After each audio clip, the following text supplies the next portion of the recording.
বিসমিল্লাহির রহমানির রহিম। প্রিয় ভাই বোনেরা, আসসালামু আলাইকুম। কেমন আছেন আপনারা? দোয়া করি আল্লাহ ভালো রাখবেন ইনশাল্লাহ। আর আমার ভিডিও বার্তা দেশ ও প্রবাস যে যেখান থেকে আমার ভাইয়েরা বোনেরা দেখছেন, দেখেন, যাই দুই চারটা লাইক কমেন্টে দেন, হাজারো সালাম, আন্তরিক অভিনন্দন, শুভেচ্ছা। সাথে থাকার জন্য ধন্যবাদ, দেখার জন্য ধন্যবাদ। তো ভাইয়েরা, আমি ভালো কিছুই করব, আপনারা আমার জন্য দোয়া করলে, দোয়ার বরকতে আপনারা দেখতে পাবেন। আমি এমন কিছু করব না, এমন কিছু বলবো না যেন আপনাদের মানের উপর আঘাত আসে। আমি মনে করি দেশের ছেলে মেয়ে আমার ছেলে মেয়ে, আমার ছেলে মেয়ে আপনাদের ছেলে মেয়ে। তো যেটা করলে ভালো হবে, সুন্দর হবে, শিক্ষণীয় শিক্ষা পাবে, সেটাই পোস্ট প্রচার আমি করব। যেহেতু আমার একটা চ্যানেল আছে, তো বাইরে এখন আমি কথাবার্তা বললে চালিয়ে যাই। যদি আপনারা আমাকে লাইক কমেন্টে করেন, আমার ভিডিও বার্তা দেখেন, তা আমার জন্য ভালো হয়। এই আর কি, এমন কোনো কিছু না, তো আহামরি কিছু না। যদি ভালো লাগে আর কি, যদি একজন বোন হিসাবে, একজন দেশের মা বোন হিসাবে, এ আর কি। আনালে তেমন কোনো কিছু না। আর আমার কথাবার্তায় যদিও কেউ কষ্ট পেয়ে থাকেন, তার জন্য আমাকে ক্ষমা করবেন। আমি বারবার করে ক্ষমা চাই, কারণ আমার হায়াত মৃত্যুর তো আর গ্যারান্টি নাই, সেকেন্ডে নাই। যে কোনো মুহূর্তে মৃত্যু হতেও পারে, তার জন্য আমি ক্ষমা চাই, আমাকে ক্ষমা করবেন। কে কোন সাধনে আল্লাহর দরবারে পার হয় তা তো আর বলা যায় না। তবুও আমি আপনাদের কাছে ক্ষমা চাই। আর মেসেঞ্জার কথা না বললে বাইরে আমার সাথে রাগ করবেন না। আর আমি মেসেঞ্জারে কথা বলি না, আজকে নতুন নয়, যেই আমি অনলাইন চালাই সেই থেকে আমি মেসেঞ্জারে কথা বলি না। তো না বলারও কারণ রয়েছে ভাইয়েরা, এখন যুগটা যা চলছে, যেরকম দেখা যাচ্ছে, কে কাকে কার মানহানি করে তা তো বলা যায় না। আর সকলে তো আর খারাপ না। যদি সকলের খারাপ বলি তাহলে আমিও খারাপ। সকল মানুষ খারাপ না, মানুষ মানুষের জন্য। তো মানুষ মানুষের জন্য যে কথাটা বলি, কতটুকু করলাম সেটাও কিন্তু বিষয় রয়েছে। তো বিষয়টা হলো কোথায়, ভাইরা আমার, সেই অবস্থানটা যেন আমি তৈরি করতে পারি, যে মানুষ হইয়া যেন আমি মানুষের পাশে থাকতে পারি যদি আমি হায়াত পাই। এর আগে যদি আমার মৃত্যু হয়ে যায়, আমাকে সকলে ক্ষমা করবেন, একজন বোন হিসাবে, একজন মা বোন হিসাবে, দেশের বোন হিসাবে, বাংলার বোন হিসাবে। তো ভাইয়েরা, আমি যে বিষয়ে আসছি, তো আসলে কেউ বলতেছে যে গুজব প্রপাগান্ডা ছড়াচ্ছে ফেসবুকে, এই যে রাসেল ভাইপার সাপ নিয়ে। তো গুজব হইল কিভাবে? আমি দেখলাম অনলাইনে কিছু কিছু ভাইয়েরা সাপের কাটা মানুষ গাফুলতির কারণে হসপিটালে যাওয়ার পরও হত্যায়, সাপের হত্যায় শিকার হয়ে মারা গেছে। আবার অনেকে কান্নাকাটি করতেছে, অনেকেই কান্নাকাটির পোস্ট প্রচার করতেছে যে হত্যা, এই সাপের কামড়ে যে হত্যা হচ্ছে মানুষ, তাহলে গুজব হইল কোথায় থেকে? তো হয়তো বাংলার ভাই বোনেরা, ছেলে মেয়েরা, মানবতার ফুলাফাইন, তারা সতর্ক করার জন্য, যে যে জেলারিতে ঢুকছে সতর্ক করার জন্য কিছু কথা পোস্ট প্রচার দিয়ে বলতেছে। যেমনটা আমিও বলছি, যে এত যদিও সাপটা এদিক সেদিকে ছড়াই থাকে, এই সাপগুলো ছড়াই থাকে, তো মানুষ তো বাঁচতে হবে, মানুষের চেয়ে তো সাপগুলো বেশি না। আমি মনে করি না যে বাংলার মধ্যে এরকম কোনো বিষাক্ত সাপ আশ্রয় প্রশ্রয় পাক। আমি মনে করি যে কোনো প্রজাতির সাপ দেখা মাত্রই হত্যা করা নিয়ম। হ্যাঁ, যেই সাপের কারণে মানুষ হত্যা হবে, সেই সাপ তো বাঁচিয়ে রেখে লাভ নাই। তো আমি মনে করি অলি গলি রাতের বেলা লাইট দিয়া চেক কইরা, বড় আলো লাইট দিয়া চেক কইরা, চল জুইতা হাতে নিয়া, এমনকি লাঠি হাতে নিয়া এই বাইপার রাসেল সাপকে হত্যা করাটাই জরুরি। কারণ আস্তে আস্তে একটা দুইটা যদি থাকে, বাচ্চা ফুটাইতে ফুটাইতে ছড়াই যেতে পারে। যেহেত সাপটা ক্ষতিকর, এই সাপটার বিনিময়ে মানুষ হত্যায় শিকার হয়, বাঁচার উপায় থাকে না। তো এই সাপটাকে হত্যা করাটাই জরুরি। তো গুজব বলে আবার আকৃতি দিলে তো ক্ষতিকর, তাহলে গুজব হইলো কোথায় থেকে? আমি দেখি অনলাইনে চ্যানেলের মধ্যে নিউজ হয়েছে যে অনেকে যে এই সাপের কামড়ে হত্যায় শিকার হয়েছে।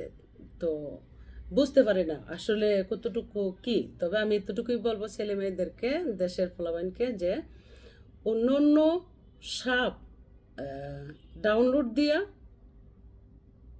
পোস্টে প্রচার করার দরকার নেই। বাংলাতে যেটি ধরা পড়তেছে এমনকি যেগুলো কামড়ায় মানুষ মারতেছে সেগুলো পোস্টে প্রচার দেওয়া হোক, এমনকি আক্রান্ত হচ্ছে সেইগুলোই পোস্টে প্রচার দেওয়া হোক, নয়তো তোমাদের আইডির ঝুঁকি হতে পারে।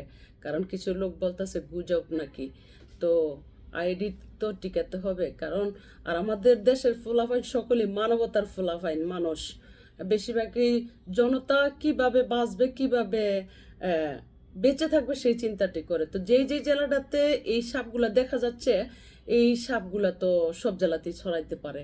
এগুলা হত্যা করা জরুরি। শরীয়তপুরে দুহারটা কোথায়? ঢাকার কাছাকাছি, তো দূরে না। এটি কি জেলা না? এরা কি মানুষ না? তো এই সাপটা কি ওখান থেকে ছড়াইতে পারে না? বিভিন্ন জেলার থেকে কি আরেক জেলার থেকে, এক জেলা থেকে আরেক জেলায় যাইতে পারে না? চাঁদপুরে তো দেখা গেল, বিভিন্ন জেলায় তো দেখা যাচ্ছে। তো গুজা হইলো কোথায় থেকে? তো এইগুলো আসলে এদেরকে হত্যা করুন ও যাওয়া কবিরাজ নিয়ে যার যার বাড়িঘর চেক দিয়ে এদেরকে একবারে ধ্বংস করে দিন, যে আর যেন বাংলার মাটিতে উৎপাদন নাই হতে পারে। আর আমি মনে করি না যে সাপ চাষ কইরা আর এই সাপ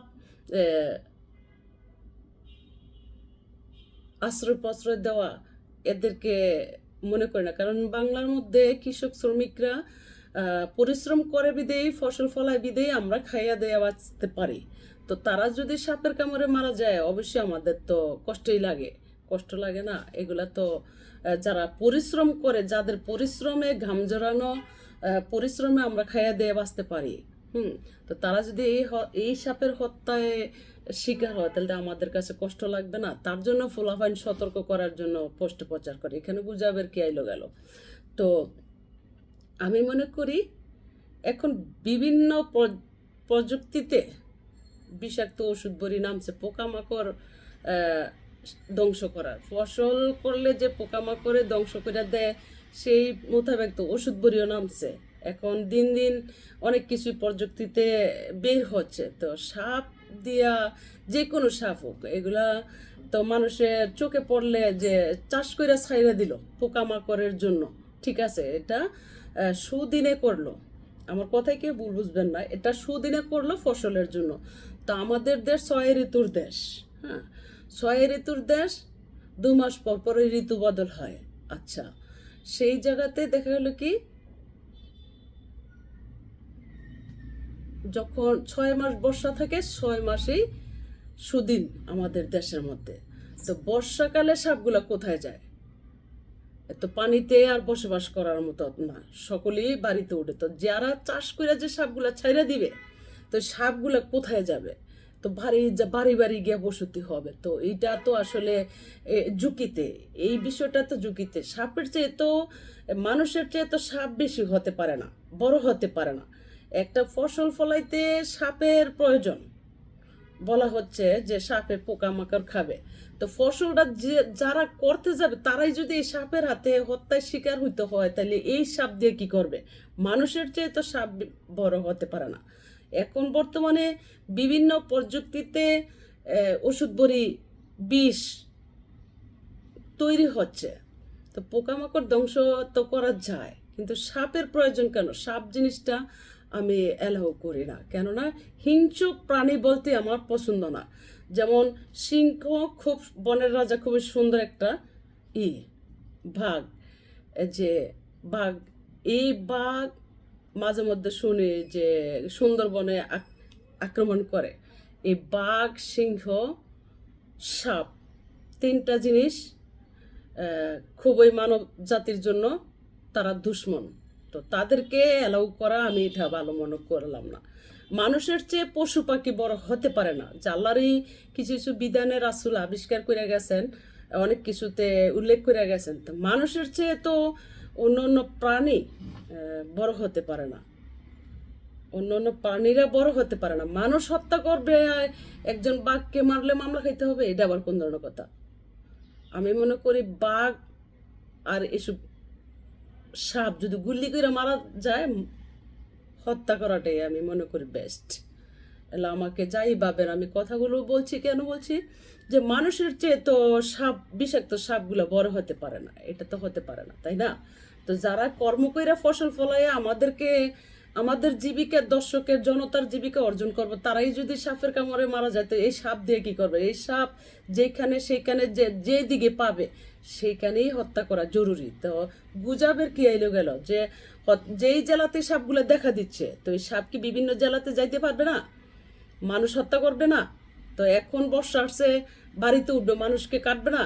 যেই সাপের কামড়ে মানুষ বাঁচানোর ইয়া নাই ঝুঁকিতে, তাহলে এই সাপ দিয়ে কি করবে? এগুলা আপনারা, আমি মনে করি, লাঠি হাতে, চল হাতে, যুদ্ধ হাতে একবারে ধ্বংস করুন, ভালো হয়। তো আর এ, অতিরিক্ত, এটাও সত্যি, পোস্ট প্রচার হচ্ছে, এদেরকে দেখলে ঘৃণা হচ্ছে, খুবই খারাপ লাগে। আমি খাবারই খাইতে পারতেছি না, এত সাপ। ফেসবুকে ঢুকছিলাম যে আমার খুবই খারাপ লাগতেছে। তো সকলেই সতর্ক, সাবধান। ডেক ডেস্কি, চুলার দুয়ার মুয়ার, এটা সেটা, গর্ত মর্ত, এগুলো চেক দিয়েন, যেন এরা বেড়ে না উঠতে পারে। বিষাক্ত যে সাপগুলো, যে কোন প্রজাতির সাপ দেখলি, যে কোন প্রজাতির সাপ দেখলে একবারে এদেরকে হত্যা করবেন, এদেরকে আর বাঁচায় লাভ নাই। তো ভালো থাকবেন সকলেই। আমার কথায় কেউ বুঝবেন না আমি কি বলতে চাচ্ছি, আপনারা আগে শুনবেন, তারপরে আমারকে মন্তব্য করেন। আমি ভালো চাই, জনতার ভালো চাই, কারণ আমাদের দেশটাই মানুষে, আমাদের দেশের মানুষই মানবতার মানুষ। সকলে যে খারাপ এমন কোনো কথা না। তো ভালো থাকবেন সকলেই। ভালো লাগলে আমাকে লাইক কমেন্টে দিয়া সাথে থাকবেন ভাইয়েরা, বোনেরা। আসসালামু আলাইকুম।